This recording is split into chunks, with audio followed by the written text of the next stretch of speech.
Good morning and welcome back to the NBA Daily. I'm Dave DuFour here with Fred Katz and Baraheni.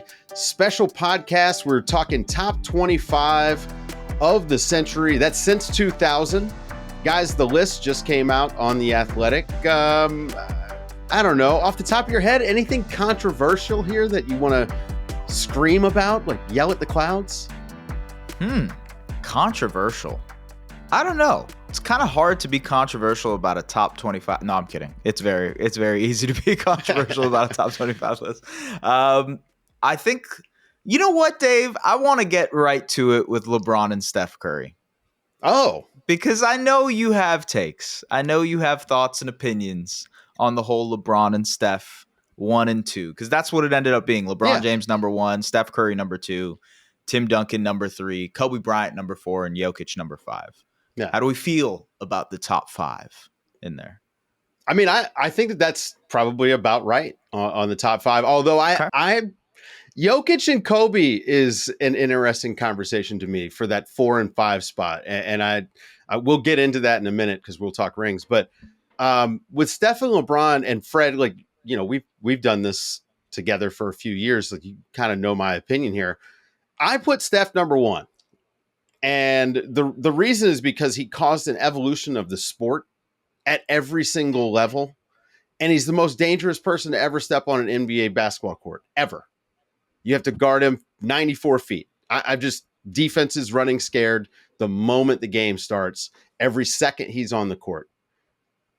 And he has the same number of rings as LeBron. I feel like that has to matter. So that peak for Steph Curry is just insane. And I understand that a lot of this, like LeBron, I mean, incredible longevity in career and has collected statistics for sure. But, you know, Steph Curry just puts the fear of everything in you. Dave, here's my reaction to that. You talk about Steph Curry being dangerous and Steph Curry putting the fear in people. You have not seen fear or danger until you see my reaction to you not having LeBron number 1 on this list. Then you will incur wrath.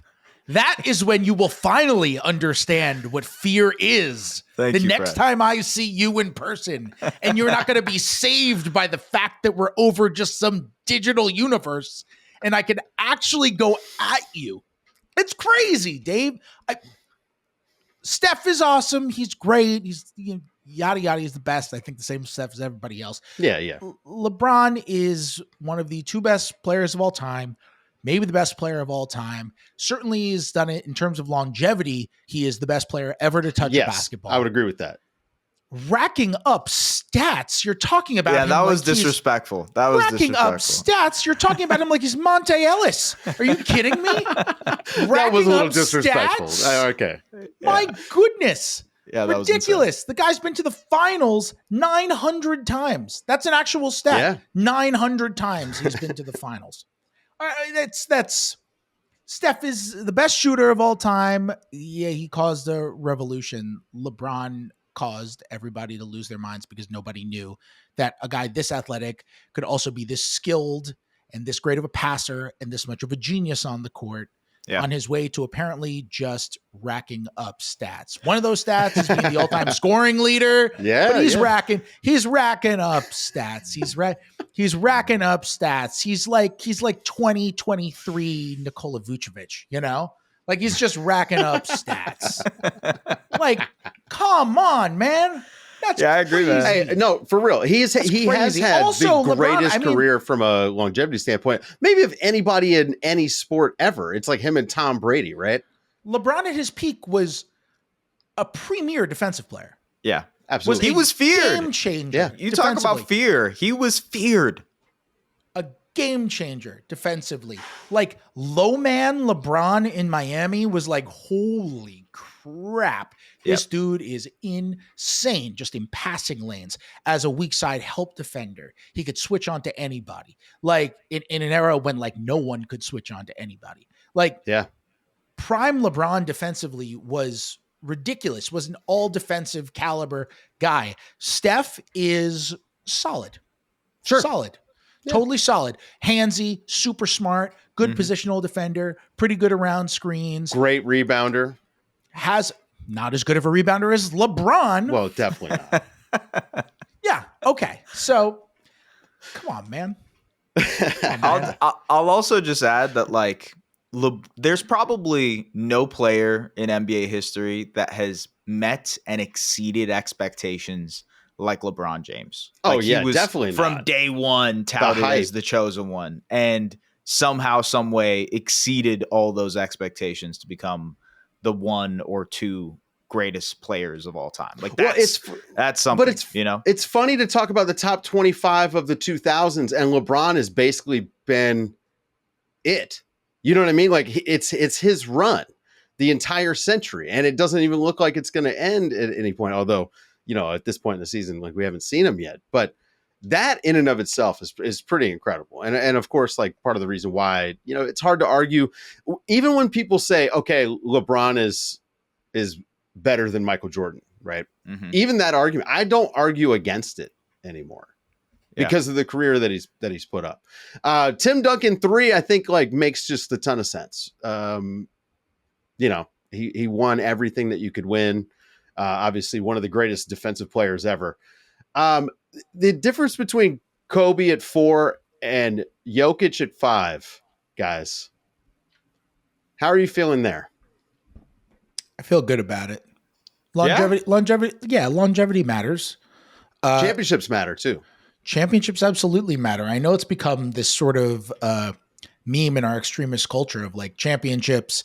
Either they mean everything, you don't have as many championships as this guy, so you're not ahead of him on the rankings. Robert Horry is racking up championship stats, or it's the other way where it's like, stop talking about this crap. But like they matter, especially when you're the dude who's helped leading him there. And Kobe got 3 with Shaq, 2 without Shaq. Incredible playoff performer, incredible clutch performer. And, you know, for these rankings, I think people should know, like, we're not grading just people who happen to play in this century. It's only their numbers from this century. So so like Shaq, for example, had about a half a decade of like Shaq-like dominance during this century. So Shaq ends up falling to the bottom half of the top 10 on this list. Kobe, you still got, you know, 14, 13 years of awesome Kobe-ness on this. It's pretty killer. That's a big difference to me. Jokic, when he continues to do this for more time, which I anticipate he will, I'm not doubting that, eventually, for sure. However, until then, Kobe gets that mantle. The only argument against that, and like I generally agree, is that, you know, like peak for peak, you could argue that Jokic, the last 3-4 years of his peak, has been better than Kobe Bryant's peak. But then on the other side, like, if I'm arguing with myself here, defense matters, and Kobe, for better or worse, has racked up a lot of all defense nods, and maybe some of those were off of resume and hype and whatnot, but like, he is a good defender. He's a good two-way guy who can guard his position and guard multiple positions too. So like, that should matter for something. If we are going back to the Steph LeBron debate, where one of them is obviously a clear two-way player, dominant defensive player, and Steph is just okay as a defender, you know? And the thing is, Jokic offensively has had the best season of anybody for like 5 years running, you know, and he seems to one up himself every single year. But they got one title. The MVPs that he's got, that's amazing. But the difference between him and the 4 guys ahead of him on this list, LeBron, Steph, Tim Duncan, Kobe Bryant, right? It's the ring conversation. It's winning, At some point, like, it has to be more than just putting up the triple doubles and winning the MVPs. And it's funny to say this. I mean, he's the best player in the world, right? I mean, he's a winning player. This isn't like, you know, we're not giving the Charles Barkley conversation where it's like he was close but can't get there. It's also a pretty competitive league. I mean, how many more rings can Jokic get? Let's just, like, being realistic, thinking about where the league is now from a parity standpoint. It's hard to repeat, even much less, you know, to stay competitive for as long as the Nuggets have. I mean, how many more rings do you guys feel Jokic has, you know, available? I think he can win this year. I think the Nuggets are poised to try and win this year. I mean, Fred, I don't know how you feel about the Nuggets this year and their chances, but This is a very good opportunity for them, even despite the Thunder being awesome and the East having the Cavs and Knicks. Like, the Nuggets are involved in that conversation regardless, just because of Nikola Jokic and the added depth that they have. I think this year is a very, very good year for the Nuggets to try and win it. Fred, how do you feel? Yeah, I mean, I think they're the second best team in the league right now. I'm with you. They're the second best team in the league, and look, it's Oklahoma City, and then everybody else, and I think everybody's on the same page as that. Yep. However, we have seen, even when it's this team and everybody else in certain years, something bad happens, and all of a sudden, that next team, all of a sudden the Toronto Raptors end up beating the Durant Warriors in the finals because they lose Kevin Durant and then eventually lose Klay Thompson. Like sometimes something really bad happens and there's that next team in the pecking order. On top of that, Denver with a way worse roster and way more shallow roster fought like hell against Oklahoma City last year, gave them the toughest time during their entire playoff run, probably, maybe even more so than Indiana. So, yeah, I mean, then Denver could do it. They could do it this year, and they're going to have the best player in any series they play. Yeah. Let's say moving further down the list, the point guard conversation is always interesting. Obviously, like Steph was number one, but Chris Paul 13, Steve Nash 15, Russell Westbrook 16 is very interesting to me. Fred, I know that you covered Russell Westbrook, obviously, for a big chunk of his career. You wrote about Russell Westbrook for this project.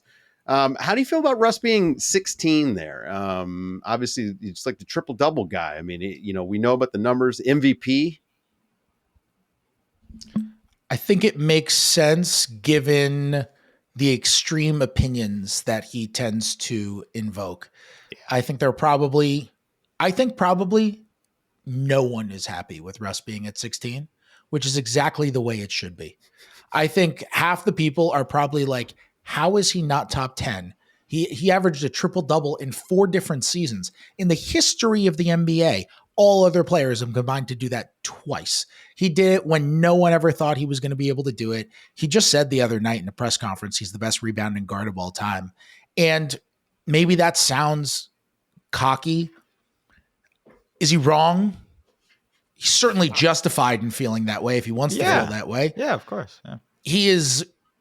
I think he's probably the best rebounding guard of all time, not having watched every single Oscar Robertson play, but like the dude just on everything. He's one of the best loose ball players of all time. He's one of the best energy players of all time. He's one of the best like small guards going into scrums to get the ball. Like the guy overpowers people. And then on the other side, it's like, okay, well, he's playing for himself and he's playing an efficient basketball and his shot selection is not good. And I'm sure the other half of people are like, how is Westbrook even 16 on this?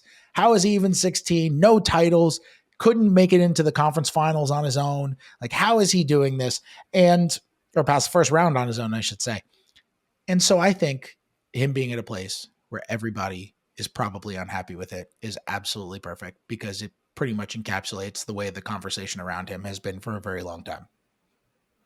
I'm looking at like Chris Paul, James Harden, Steve Nash, Russell Westbrook. Like I'm adding Harden into this list. And throw Harden in there. Yeah. He's basically the point guard for a very, very long time. Been the lead creator for a bunch of different teams, like offensive hub unto himself. And that's where it gets interesting to me because I think if you go peak for peak, you could argue James Harden had the highest peak of any of these players with that Rockets year. It was just absurd. Mm-hmm. And at the same time, you think of longevity, and I would probably say Chris Paul has the best longevity just because every single year he is able to boost an offense, make them top tier. He's obviously, I think people have forgotten like young Chris Paul, New Orleans, Chris Paul, where he was zipping up and down the court and was one of the best defenders at his position. But I think that's an interesting argument as we look up and down this list. It's peak versus longevity. And how do you weigh those two things when it comes to that position? I mean, there's also playoff success too, where like Harden has had so many games that's, series deciding games where he has not looked like a guy who would be on this list. in those games. And that is a reason to have James Harden at 14 and not top 10, even though he's an MVP and, another guy who helped revolutionize the game in various ways.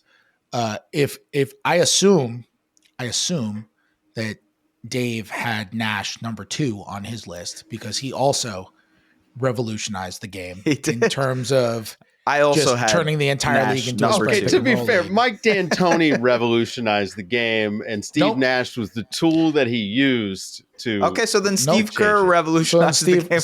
Steve Kerr revolutionized No, the game. Steve Kerr was harning the magic of Steph Curry to change the sport. Steve Nash. I like that Steve Nash is in the top 15. I feel like one of the things that am I gonna sound like an old man right now? I think I am. Yes. One of the things that I see just far too often is people crapping on Steve Nash's 2 MVPs. Thank you, Fred. And in retrospect, and like everyone in Canada thanks you, by the way. Right. I get it. You can look at, I'm only doing this for American-Canadian relations. It's the only reason we could use something right now. Visit use some Vegas. positives here. This segment brought to you by Las Vegas Tourism. Yeah. But look, I get it. The counting stats were not insane beyond the assists for Nash. He was not a defender. He was the engine behind, adjusted to league average, maybe the most potent regular season offense we've ever seen. Yep. And he was playing in a way that was revolutionary. And he was the reason behind it. He made so many of those dudes. It changed the league. There's a reason why everyone in the league started doing what he did and never went away from it. And you're right, Mike D'Antoni. Huge credit to Mike D'Antoni, amazingly coached But team. Steve Also, Nash, though, if they name something after you, a move, like you've done Nash something, dribble. like the Nash dribble has changed basketball at every single level, because keeping your dribble alive is super important. And people, he wasn't the first to do that, but he definitely popularized keeping your dribble alive after penetration. So another small guard, by the way, on the list in this spot, right after Russell Westbrook, is Allen Iverson. And I think that's quite poetic, because I've always thought of Westbrook as kind of the Iverson of his generation. Mm-hmm. I talked about the reactions that he inspires, and I feel like Iverson is very similar in that sense. Kind of this lower efficiency guard who is so much better than just the efficiency says that he's going to be. And they're just people who just latch on to both of those dudes. It's like, always so funny to talk about efficiency in that era, because and Dave, you actually mentioned this yesterday, but who was Allen Iverson passing the ball to? Nobody. Eric Snow, Samuel Dallenberg, Aaron McKee, all respect to those guys. But let's be real. And also in that era, efficiency was one of those things where Tracy McGrady, not the most efficient player. Vince Carter had years where he was efficient, but also not the most efficient player. There was a brand of basketball which was go get your own bucket, go score by yourself, be that guy for your team. And probably no one defines that more than Allen Iverson, who led a lot of offenses. Yeah. Forced him again, another guy who forced them to change to kind of change the rules a little bit, right? Just that crossover move that he had. I mean, I'm from Virginia, so he was ahead of me in school, but I watched him play high school football. I mean, this guy was an amazing athlete. You mentioned comparing him to Russell Westbrook. Imagine Allen Iverson with Russell Westbrook's body. That was the thing that kind of held Iverson back, was that he was a small guard when the league was so physical and allowed to be so physical with him. That run that they made to the finals, I remember just how beat up he was, right? Mm-hmm. He was just it looked like he was wrapped in ice for that entire playoff run. Down at the bottom of the list, I think this is where I'm not going to say it's controversial, but there is something that stands out to me. And as the Canadian apologist, protector of the show. Thank you. Yes. Yeah.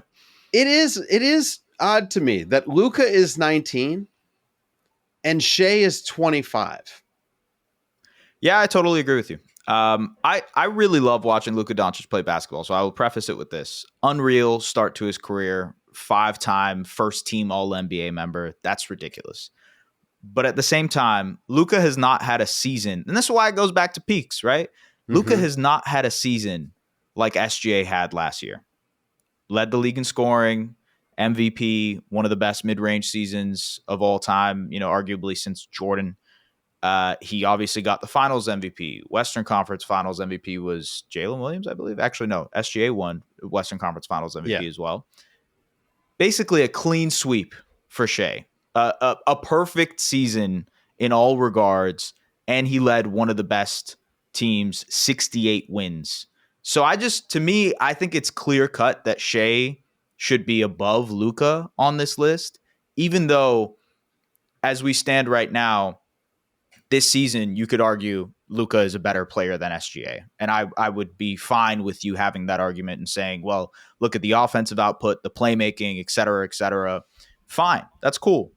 In terms of peak, in terms of resume, in terms of all that, I think there's a very clear-cut case for Shai over Luka. Yeah, don't forget about Shai being 2025 first team all in-season tournament team. That's true. That's right. Yeah. Clean sweep. Exactly. Right. Huge. Got to respect the cup when you can. Got to respect the cup. You're right. I will counter that, even though I agree with everything you said. Like Shai, I think Shai's a better player than Luka right now, even though that's Luka's averaging, 97 points a game? Yeah. Yeah. Exactly. Shai's such a good defender that I think it pushes him a little bit over the top. However, if you're voting based on like legacy stuff and not just who's who would you rather have today? Yeah. Like Luka's a 5-time All-Star, 5-time first team All-NBA. Shai is a 3-time All-Star, 3-time first team All-NBA. And they're both early enough in their careers that it's like, I don't know who's going to end up with more All-NBAs or who's going to end up with more all-first teams. Shai's got the MVP, which is obviously and a ring, a huge thing. And he's got the ring. Luka carried a team to the finals, carried another team to the Western Conference Finals. Like, both unfreaking believable. But I think probably if you're going to do, and to be honest, I have no recollection of whether I did Shai over Luka on my list. I don't have the slightest clue. It's the perfect way to be. And so I'm just gonna completely down the middle of this thing. I'm gonna say, like, I agree with you. I think I'd probably take Shai. If I was doing rankings of players today, Fred, I have your list above Luka. Yeah. Don't do that. Don't do that. We're not doing that. Did I like? No, do it. Anonymous voting. Do it. Kill me. Crush me. I deserve it. I like this. Let's do it. You had Luka Doncic at 19, and you did not rank Shai in your top 25. Well, if I'm being honest, that just sounds like a royal mess up. Yeah. Fair. That just sounds like somebody being an idiot, honestly.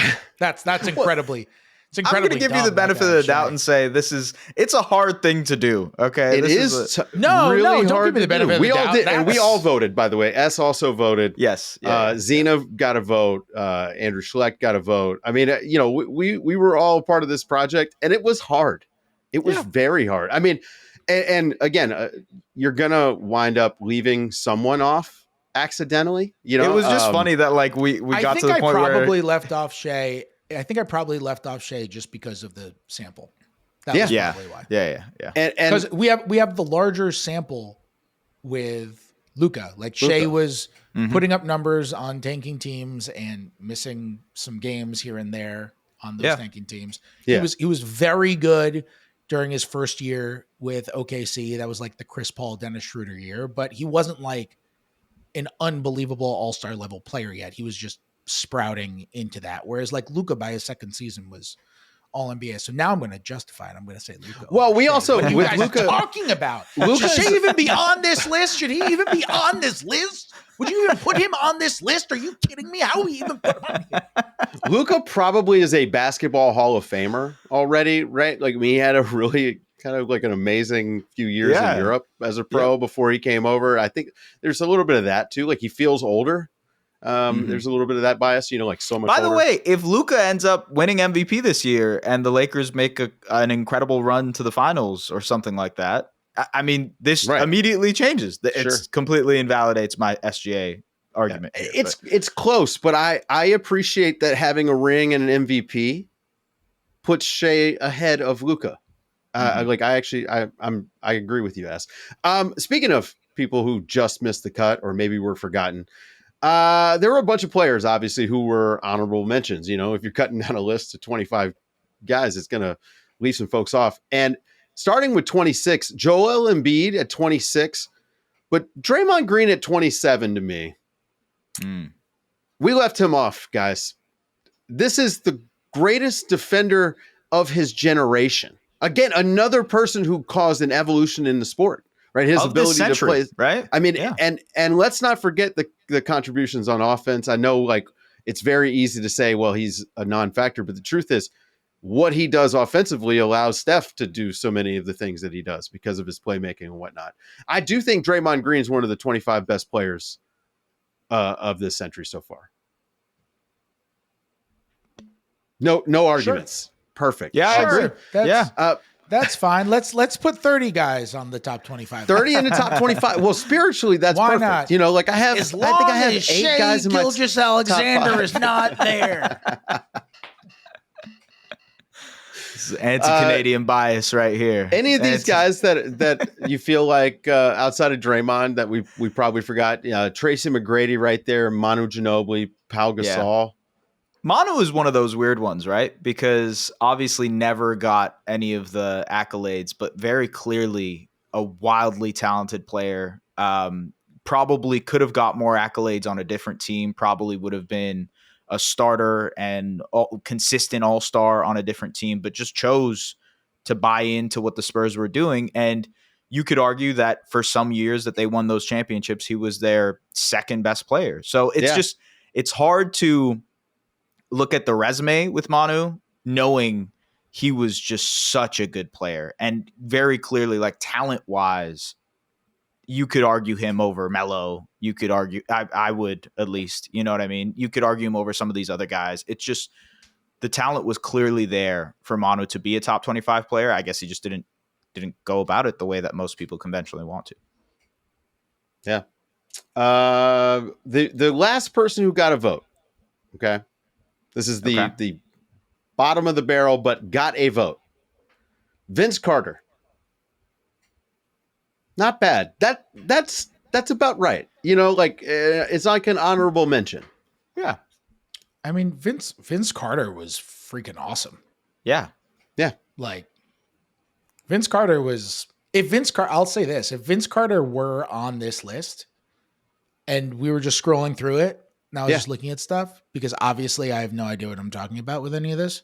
But if I were just scrolling through and we saw Vince Carter at number 24 on the list, I wouldn't really have a reaction. Wouldn't bat an eye. Yeah, that's true. I wouldn't bat an eye. Vince Carter was phenomenal. He was such a great player. Mm-hmm. Toronto Vince Carter was great until the last year, and then Nets Vince Carter was awesome too. Yeah, so awesome. And then also really cool career.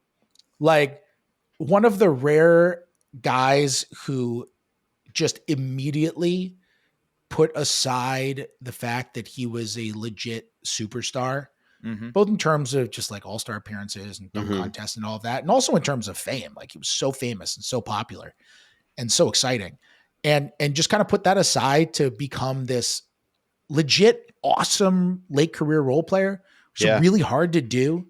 And he was just an awesome role player for a really long time. And when he was young, people were like, is Vince Carter going to age okay? Because he's so predicated on his athleticism.